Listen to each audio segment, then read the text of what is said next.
But her sister sat still just as she left her, leaning her head on her hand, watching the setting sun and thinking of little Alice and all her wonderful adventures, till she too began dreaming after a fashion. And this was her dream. First, she dreamed about little Alice herself. Once again, the tiny hands were clasped upon her knee, and the bright, eager eyes were looking up into hers. She could hear the very tones of her voice and see that queer little toss of her head to keep back the wandering hair that would always get into her eyes.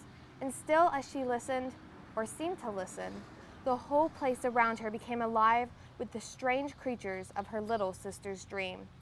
The long grass rustled at her feet as the white rabbit hurried by. The frightened mouse splashed his way through the neighboring pool. She could hear the rattle of the teacups as the March Hare and his friends shared their never-ending meal, and the shrill voice of the Queen ordering off her unfortunate guests to execution. Once more, the pig baby was sneezing on the Duchess's knee, while plates and dishes crashed around it.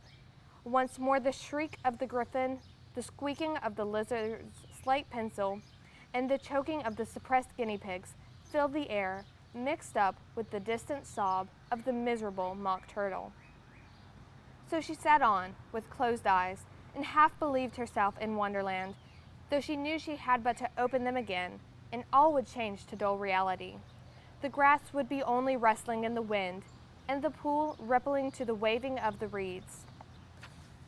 The rattling teacups would change to tinkling sheep bells, and the Queen's shrill cries to the voice of the shepherd boy, and the sneeze of the baby, the shriek of the griffin, and all the other queer noises would change, she knew, to the confused clamor of the busy farmyard, while the lowing of the cattle in the distance would take the place of the mock turtle's heavy sobs.